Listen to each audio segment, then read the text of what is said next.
Hey, Math 30-2. Today we're going to look at reviewing the inverse of a function. All right. Lesson 1, we learned the following ways to determine the inverse of a function. If a function is defined by a set of ordered pairs, the inverse is defined by interchanging the x and y coordinate. A function is defined as an equation. We can find the inverse by interchanging x and y and then solving for y. If a function is defined graphically, the inverse can be determined by drawing the reflection in the line y equals x. So recall the following points. The domain of the inverse is the same as the range of the original function, and the range of the inverse is the domain of the original function. Example 1 then, draw the graph of the inverse of the function whose partial graph is shown on the grid. All right, so if we had the mirror line, y equals x, if I drew that on this graph, then I can draw the reflection of the line we've got here. The point on that line will not change.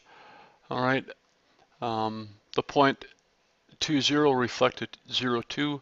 The point 1, 2 reflect at 2, 1. So this graph actually will look like this then. So these points are reflected to there, and these points are reflected to there. All right, so there's our reflection.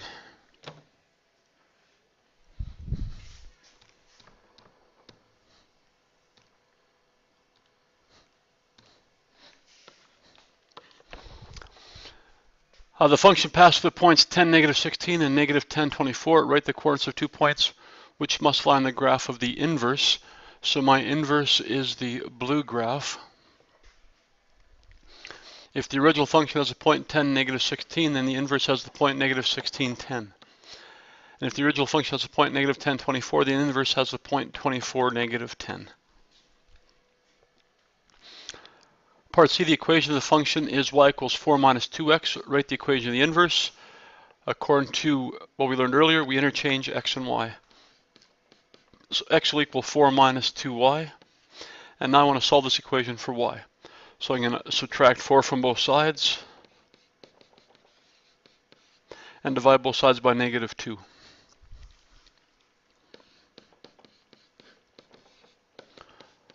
That's the equation for y. Now we could simplify it a little bit. I could rewrite x over negative 2 as negative 1/2 x, and then negative 4 divided by negative 2 is a plus 2. Those are both equally correct. All right, so that's fine. That's a little simpler. They're both the equation for the inverse of that function. Exploring the inverse of an exponential function. In this example, we're going to consider the exponential function y equals 2 to the x. So step 1, to find the inverse, switch x and y, solve for y. So let's do that. In this equation, y equals 2 to the x. Algebraically, x would then equal 2 to the exponent y. That's our inverse. Now solve that equation for y. Well, if this exponent value up here was not a variable, if it was like a 3, then I could take the cube root, or if it was a 1/2, I could square both sides. But it's the exponent y, so I can't solve for y. I don't know how to undo an exponent of y. So right now we can't solve for y.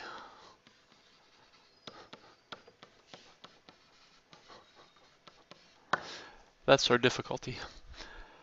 Right, so we can't write the inverse in terms of y. This is the inverse, but we can't solve it for y. So let's explore the inverse of y equals 2 to the x graphically. Complete the table below and sketch the graph of y equals 2 to the x on the grid. So let's do that first. Y equals 2 to the x. When x is negative 3, 2 to the negative 3 is 1 over 2 cubed.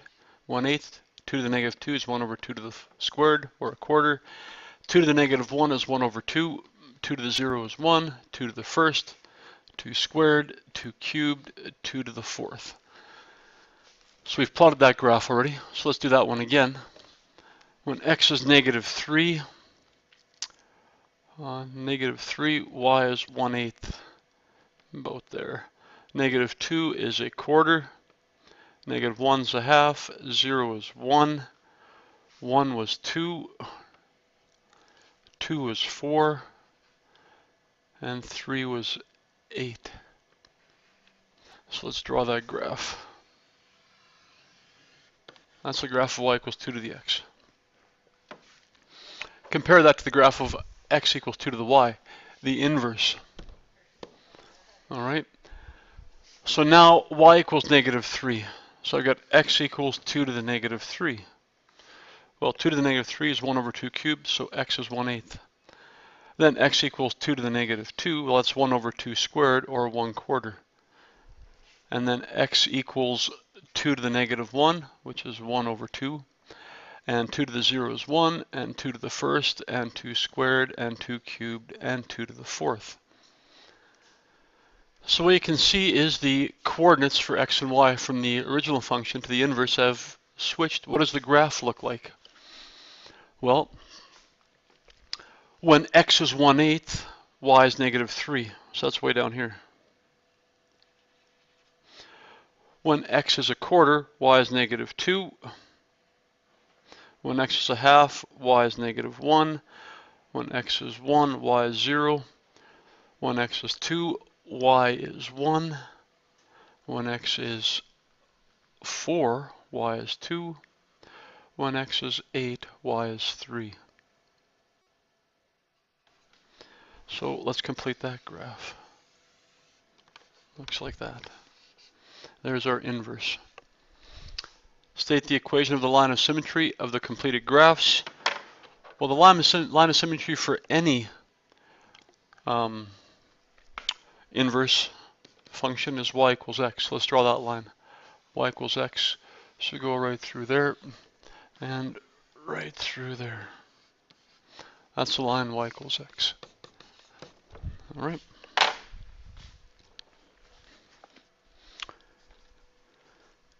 Note that y equals 2 to the x is an exponential function with a base of 2. The inverse of this function, x equals 2 to the y, is also a function, but we're unable to write this in terms of y. So to do this, we have to introduce something new. This new function is called a logarithm. So let's start looking at some logarithmic functions. The definition of a logarithmic function is simply the inverse of an exponential function. So the inverse of an exponential function with base 2, i.e. y equals 2 to the x, is a logarithmic function with base 2, and it's written as y equals log of x base 2. So log of x base 2. Note that the inverse we got to, x equals 2 to the y, should be the same as y equals the log of x base 2. So these are equivalent functions.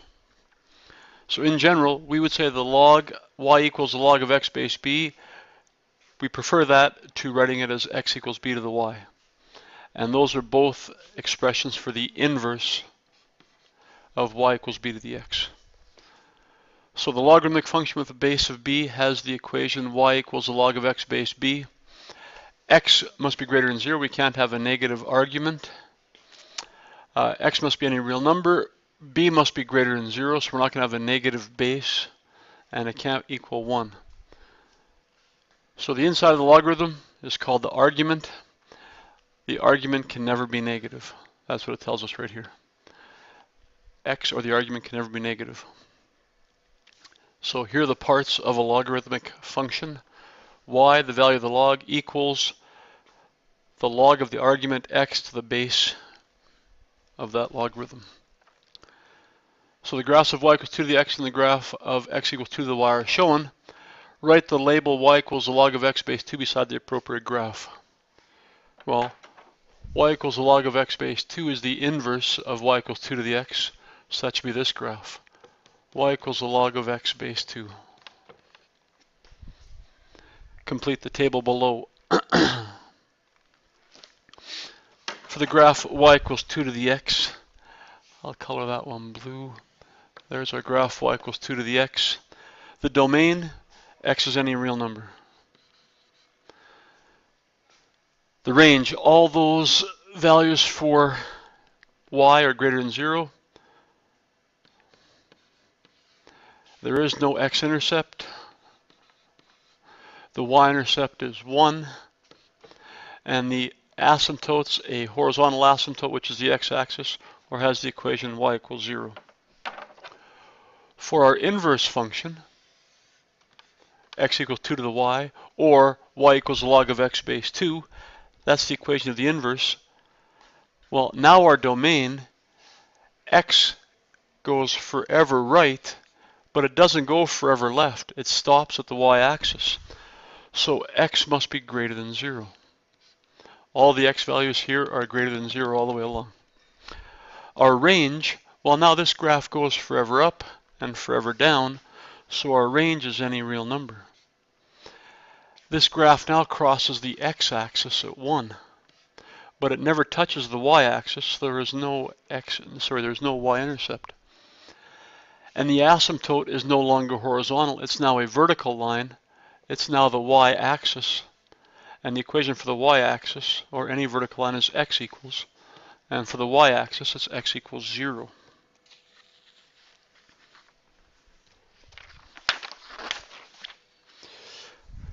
Notice that the point 8,3 on the graph of y equals the log of x base 2, our inverse function, corresponds to the point 3,8 on the graph of our original function, because the functions are inverses of each other, so the x and y coordinates interchange. The point 3,8 on the graph of y equals 2 to the x indicates that when y is 8, x equals 3, so 8 equals 2 cubed. Well, on the inverse function, the point 8,3 in this function, y equals the log of x base 2, means that when y is 3, the log of x 8 to the base 2 would equal that. So use a graphing calculator to sketch a logarithmic function. To sketch the graph of y equals log of x base 2 in our calculator, we're going to input the following. Log of x over the log of 2. Notice both of these do not have a base. If there's no base written, it's considered a common log and it's a base of 10. So this is really the log of x base 10 divided by the log of 2 base 10. That's what this function equals. All right, that's what this is saying. But we don't have to write the bases of 10 in because they're understood to be. And the idea of why that's true, we'll look at that at a later time. But we should understand that common logs are logs of base 10 and the bases are not written. Our calculators have a common log button, and that's what we're going to use. So to reproduce the graph on the previous page on our graphing calculator, set our graphing calculator window to the following dimensions. Input y1 as 2 to the x and y2 as the log of x divided by the log of 2, and we should get this graph. So if you'd like to follow along, let's do that in our calculators right now. So in my y equals screen, I'm going to clear everything. y1, we're going to type in the equation 2 to the exponent x, just like our notes told us. y2, we're going to type in the equation common log, which is the button right beside the number 7. So the common log of x divided by the common log of 2. And they want us to change our window setting. X should go from -3 to 7 by a scale of 0.5. And y should go from 3 to 7 by a scale of 0.5. And then we'll get the same picture as we have in our notes when we hit graph. All right.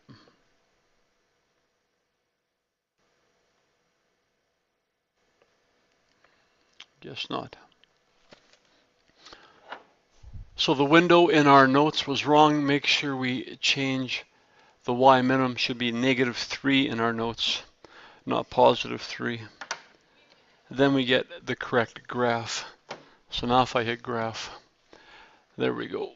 So now it looks like the ones we have in our notes. So there's the graph of y equals 3 to the x, and here's the inverse. Y equals the log of x base 2. Okay. So this should have been a minimum y of -3. Exploring the value of b in y equals the log of x base b. So what happens when we change the base? So we're going to investigate how changing the value of b, the base of the logarithm, affects this function. The graph of y equals log of x base 3 is shown below. You notice the graph passes through the points 1, 0, and 3, 1. So this graph passes through the point x is 1, y is 0, and x is 3, y is 1. All right. In each of the following, sketch the graph on a graphing calculator, determine the missing coordinates of the statements, and then sketch the graph on the grid. Use a graphing calculator window format as shown. So let's do that on our graphing calculators. Let's get our window format as shown. So now they want the window format going from -1 to 11 by a scale of 1 on our x-axis. Y-axis going from -4 to 4 by a scale of 1. And the equation that they gave was log of x base 3. So how do I type that in? That's common log of x divided by common log of 3.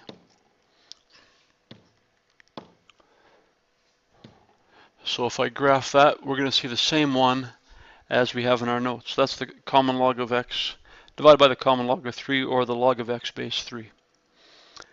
Now it wants us to graph the log of x base 5. So let's graph the log of x base 5. So that's the common log of x divided by the common log of 5. We hit graph. And there's our new function. So let's graph that in our notes. Y equals the log of x base 5 passes through the point 1 and what, and 5 and what. So let's go back to our calculator and figure that out. Hit your trace function. Make sure we're on y2. Right now we're on y1, so use your up arrow, get to y2. And when x is 1, our y value is 0. When x is 5, our y value is 1. So let's type those in. When x was 1, y was 0. When x was 5, y was 1. So let's plot those points and draw this graph. So it's still going to have the same x-intercept. Now when x is 5, y is 1. All right. So that graph actually starts here and goes like that. So that's the graph of y equals the log of x base 5. Let's now graph y equals the log of x base 1/3. So we'll go to our calculators and do that one. Y equals common log of x divided by common log of 1/3. And let's see where that graph takes us. Right there. And again, in our notes, it wants to know what the value of y is when x is 1 and when x is 1/3. So in your trace feature, hit your trace button. Make sure we go to y3 now. All right, log of x divided by the log of 1/3, that's the one we want. When x is 1, y is still 0. When x is 1/3, now y is 1. All right, so when x was 1, y was 0. When x is 1/3, y is 1. So plot those 2 points. When x is 1/3, y is 1. So now we know that graph, it comes down like this.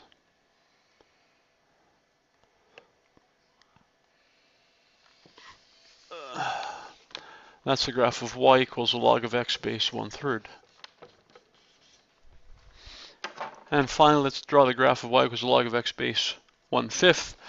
Well, I think maybe without even having to use our calculators, we can graph that one. We know the y-intercept should be the same, so when x is 1, y is 0. I'm guessing from all the rest of the pattern, when x is 1/5, y should be 1. All right, so that should go there. And it's probably a reflection in the x-axis of y equals the log of x base 5. So that graph should probably come along like this and cross something like that. So it's going to be y equals the log of x base 1/5. But let's just graph it to make sure that's correct. So go to y equals, go down to y4, and we want the common log of x divided by the common log of 1/5. And if we've done this correctly, it should match up to the graph we just drew. Very nice, it worked out perfectly. Okay.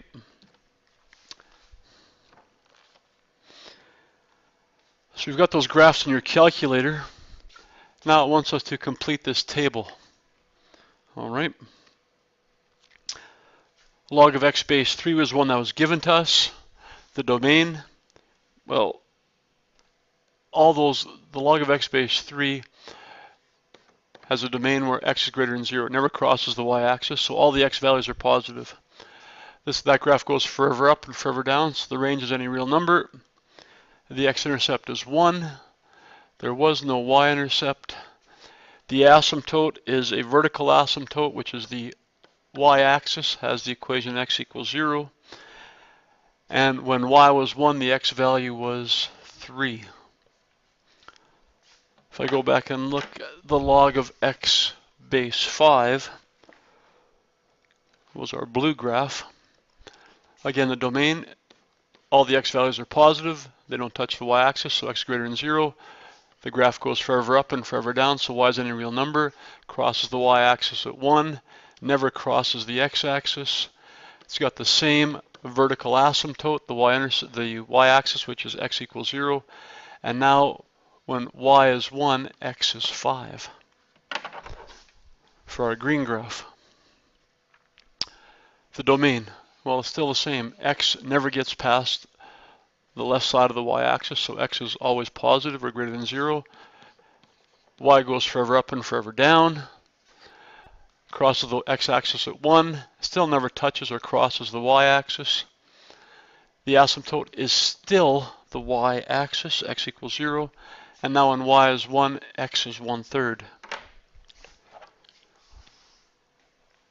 Log of x base 1/5, same stuff.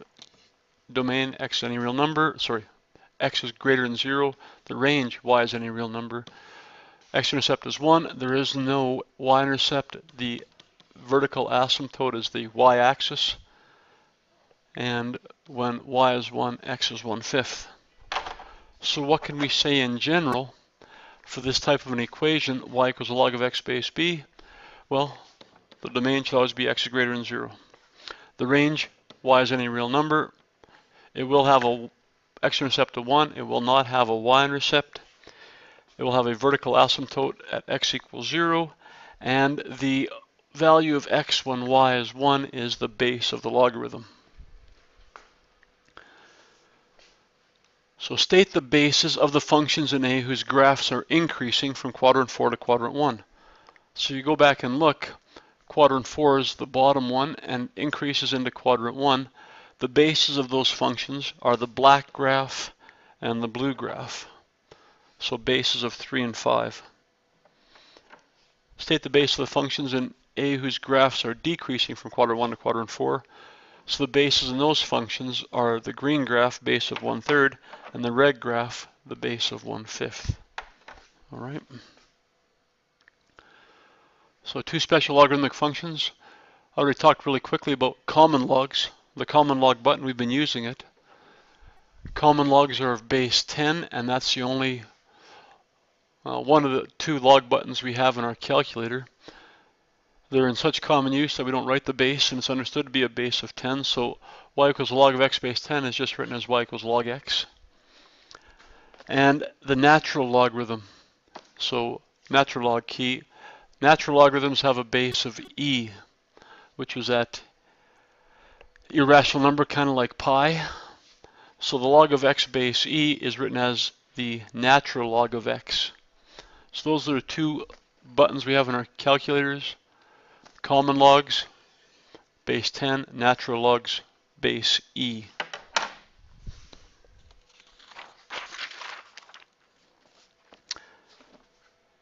Let's explore the value of a in y equals a times the log of x base b and see what that coefficient or the multiplication does.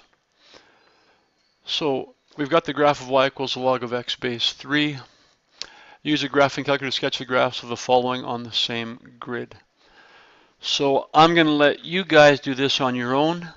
check with your calculators. We've done enough graphing with our calculators now. Graph all 4 of these, right? That one's given, I guess in black. Graph all 4 and then graph them on your calculator, put them on this grid, and answer the questions in part B. And when you're done that, you can restart this. So pause it now. So here's what we should have. Y equals 2 log of x base 3 is our blue graph. Y equals negative 2 log x base 3 is the green graph. And y equals negative 1/2 log x base 3 is the red graph.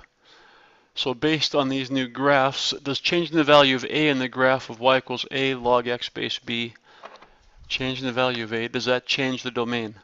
So these 4 graphs we have, the domain is still the same. So it doesn't change the domain. The domain is still any real, domain is still x is greater than 0 for all those graphs. The range for all those graphs is still y is any real number. All those graphs go forever up and forever down. So no, that did not change. The x-intercept, there's still no x-intercept. That didn't change. The y-intercept for all these graphs is still 1. So no, that didn't change. And the asymptote for all these graphs is still the y-axis. So no, that did not change. So are there any differences in the answers to B if the base of the logarithmic function changes from a number greater than 1, like 3, to a number between 0 and 1, like a third? So investigate that with your graphing calculator. The answer to that one should be no, nothing changes if I change the base of the logarithm to a number between 0 and 1. So the shapes of the graphs of a logarithmic function with equations y equals a log x base b depend both on the value of a and the value of b. Investigate using your graphing calculator and complete the following table. So let's go back to our graphing calculators. Clear everything we have up here.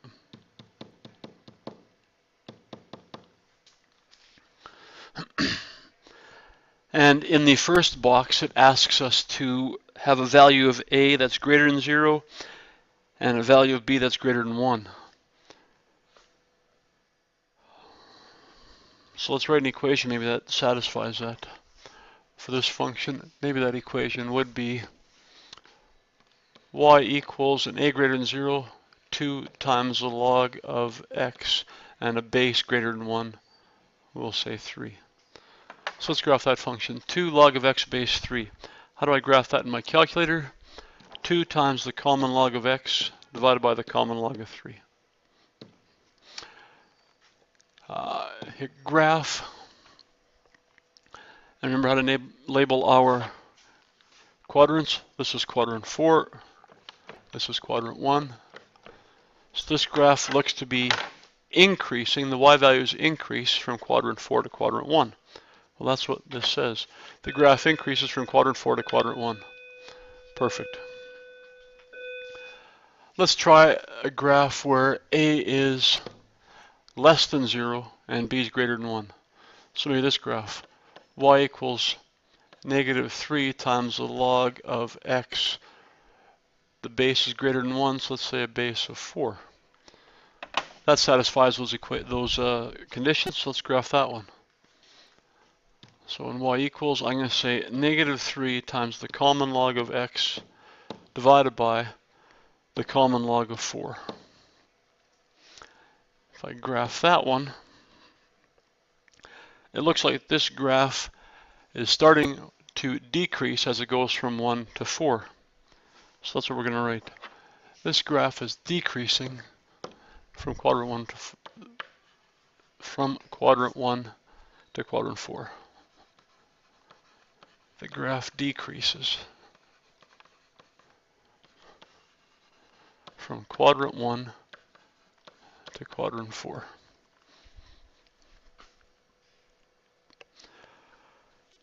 You guys complete these 2 boxes, just like we've done the top 2, and pause it and do that. Then you come back and see what the solutions are. All right, here's what we should have. When a is positive and b is between 0 and 1, the graph decreases from quadrant 1 to 4. And when a is negative and b is between 0 and 1, the graph will increase from quadrant 4 to quadrant 1. All right, last page of notes. Characteristic of the graph of the log function y equals a times the log of x base b. So let's summarize all the things we've learned.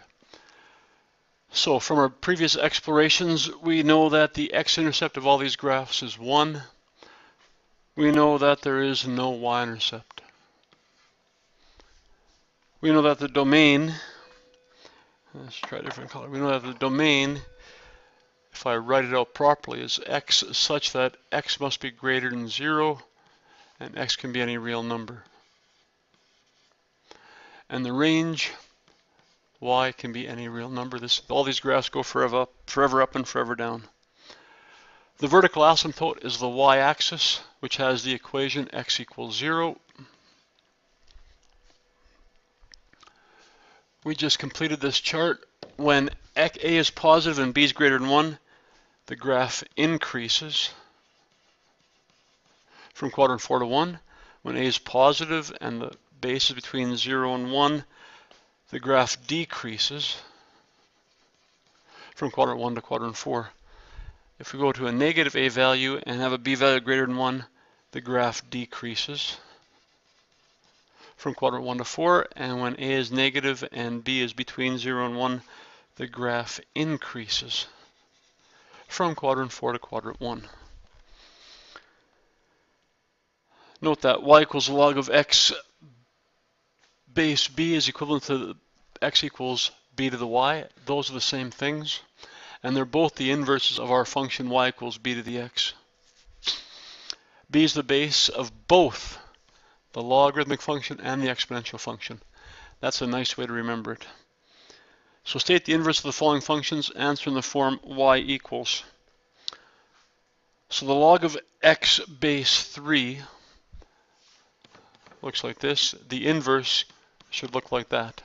So if I solve that for y, the inverse will be y equals base of 3 to the exponent x. Base of the log and the base of my power are the same. Now I've got y equals 8 to the x. That's in this form. Write the inverse in terms of y. So that has to be y equals the log of x base 8. Again, the base of the log and the base of the power are the same. And finally, which of the graphs below cannot represent the function y equals a log x base b, and explain why? Which could not represent that? So the only one that could not represent this is number 3. The reason that can't represent it is because it should have an x-intercept of 1. So x-intercept should be 1, and that doesn't appear here. So this one can't be the graph of that logarithmic function. All right. So you guys have your assignment. Where you go.